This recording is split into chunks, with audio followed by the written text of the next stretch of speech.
Olá!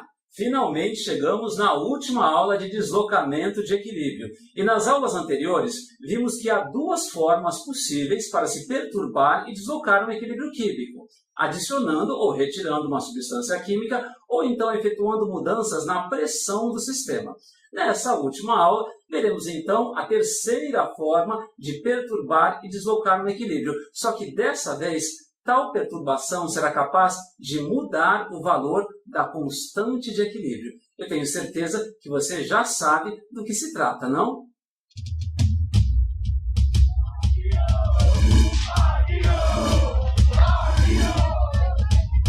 Sim, é a temperatura a última forma de se perturbar um equilíbrio químico, deslocando-o de modo em que a constante de equilíbrio irá adquirir um outro valor.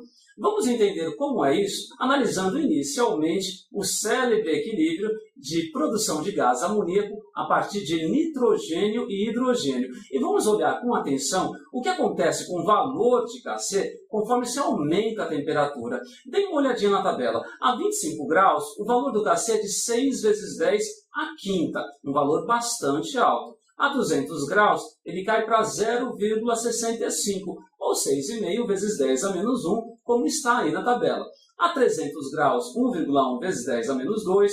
A 400, um valor bem pequeno, 6,2 vezes 10 a menos 4. E a 500 graus Celsius, 7,4 vezes 10 a menos 5, cerca de 100.000 vezes menor que o valor verificado a 25 graus Celsius. Bom, é um tanto óbvio perceber que no caso da síntese da amônia, o Kc diminui com a temperatura. Mas como poderíamos explicar tal diminuição utilizando o princípio de Le Chatelier? Vamos lá. Eu não sei se vocês repararam, mas dessa vez, ao lado da equação química, eu coloquei o ΔH da reação, a variação da entalpia padrão, e que no caso dessa reação é igual a menos 91,8 kJ. Trata-se de uma reação exotérmica, porém, exotérmica do ponto de vista da reação direta, certo? Para deixar isso mais claro, eu vou reescrever a equação, colocando calor nessa equação, como se fosse uma substância química. Vejam, não é. Porém, isso vai facilitar bastante a nossa análise a partir do princípio de Le Chatelier. Sendo assim, temos então nitrogênio mais 3 de hidrogênio em equilíbrio com 2 de amônia mais calor.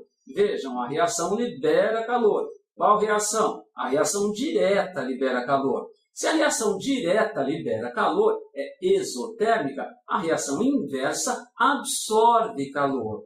Bom, e daí?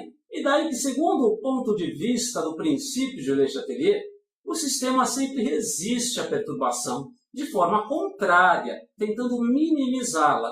Então, veja bem, como que seria o raciocínio nesse caso? Eu aumentei a pressão do sistema. Segundo o princípio, é como se o sistema dissesse: bom, eu não quero esse aumento de temperatura, eu quero voltar ao que era antes, eu quero diminuir a temperatura.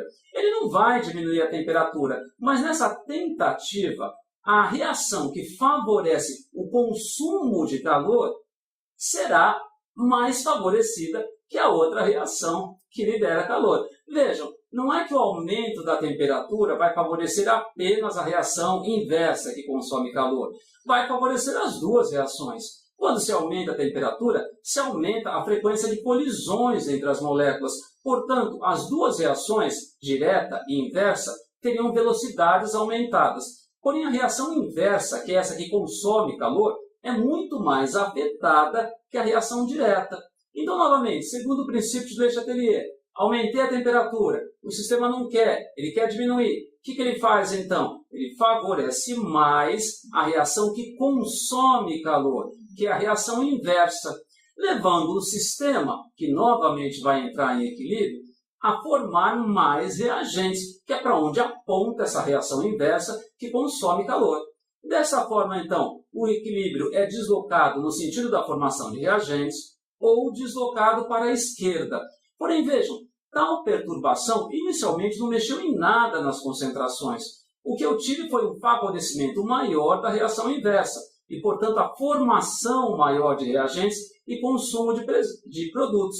Bom, Se as concentrações dos reagentes na fórmula do Kc vão no denominador, e se eu estou formando mais reagentes, nada mais consequente do que diminuir o valor do Kc. Então, olha só que interessante essa reação que apareceu em várias aulas. Se eu trabalhar com uma temperatura muito baixa, a reação vai demorar para acontecer, é verdade. Porém, se eu aumentar muito a temperatura, o sistema entra em equilíbrio mais rapidamente, porém formando menos produto. É o que a gente diz nesse caso aí. O aumento da temperatura, quando desloca o equilíbrio para a esquerda, ele diminui o rendimento da reação. Então, tal reação, na prática, ela não pode ser feita numa temperatura muito alta. Porque numa temperatura muito alta, ela chega ao equilíbrio rapidamente, porém formando pouco gás amoníaco. Na prática, ela é efetuada numa temperatura que não é tão baixa a ponto de deixá-la lenta demais, porém nem tão alta a ponto de diminuir o rendimento.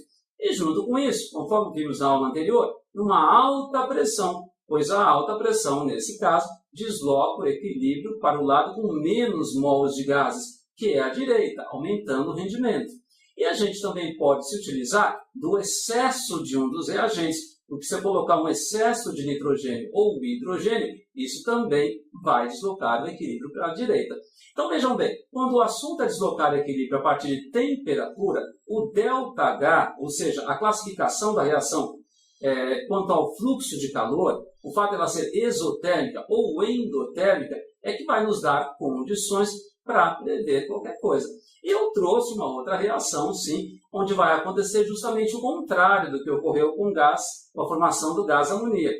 Trata-se da reação de decomposição do tetróxido de dinitrogênio em dióxido de nitrogênio, e que possui ΔH positivo, como vocês veem aí, mais 57,2 kJ.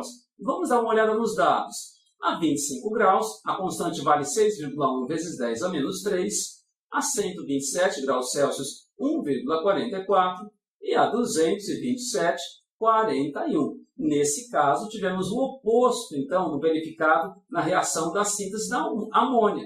O Kc está aumentando com a temperatura.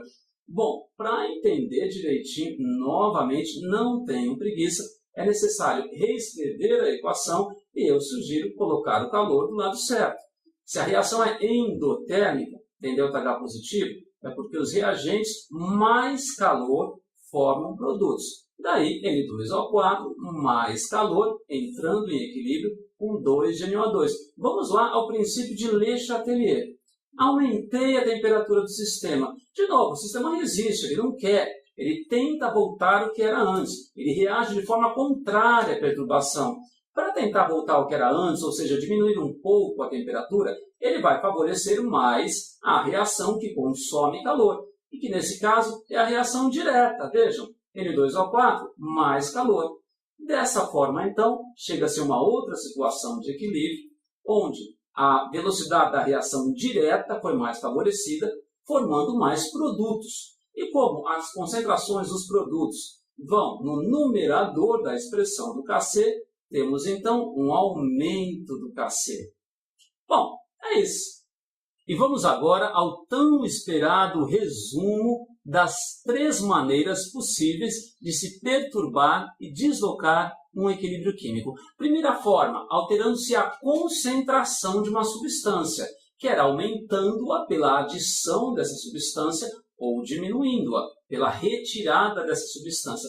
Vamos lá, a adição de reagentes vai deslocar o equilíbrio para a direita. Vejam a lógica do princípio de Le Chatelier. Aumentei a quantidade de reagentes, ele tenta consumir os reagentes, para isso deslocando para a direita.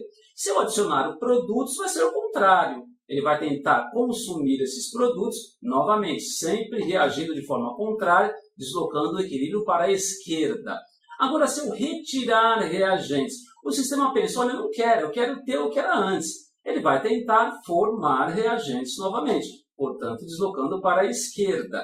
Se retirarmos produtos, o que é uma estratégia muito boa, teremos um deslocamento para a direita, na tendência do equilíbrio de formar novamente esses produtos.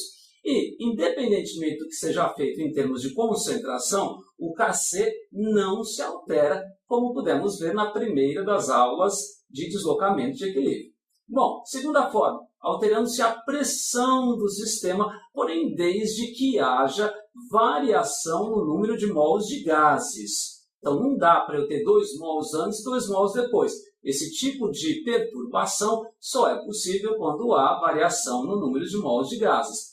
Se eu aumento a pressão do sistema, eu vou deslocar para o lado com menos mols de gases. É como se o sistema pensasse, olha, a pressão foi aumentada, eu quero voltar ao que era antes. Então eu vou favorecer a reação que leva a uma diminuição do número de mols de gases para diminuir a pressão do sistema. Já se diminuirmos a pressão do sistema, de novo, sempre o contrário, vai haver um deslocamento para o lado com mais mols de gases. Vejam, eu não sei se ficou claro, mas na segunda aula de deslocamento de equilíbrio, eu tentei deixar um pouco mais claro que, na verdade, por trás de uma variação de pressão, existem mudanças nas concentrações. Mas como é complicado ficar analisando isso toda hora, eu continuo sugerindo o princípio de Le Chatelier, está certo? E agora, finalmente, a última possibilidade, alterando-se a temperatura. Se eu aumentar a temperatura do sistema, o sistema vai reagir de forma contrária, tentando diminuir a temperatura. Portanto, vai favorecer mais a reação que consome calor, ou seja, a reação endotérmica. Daí ser bastante importante o ΔH da reação. Se a temperatura for diminuída, a tendência justamente vai ser formar calor. Então, o sistema vai favorecer mais a reação que libera calor, a reação exotérmica. Só uma última observação que às vezes aparece em questões vestibulares. Catalisador não afeta o equilíbrio, ele apenas diminui o tempo necessário para o estabelecimento de equilíbrio químico. Está certo? Então é isso. As aulas acabaram se estendendo um pouco em um só tema, mas agora sim existe uma tarefa para ser feita, cujo endereço já está passando, mas que também está anotado na descrição do vídeo. Boa tarefa então, façam tudo com cuidado e muita atenção e até a próxima aula. Tchau!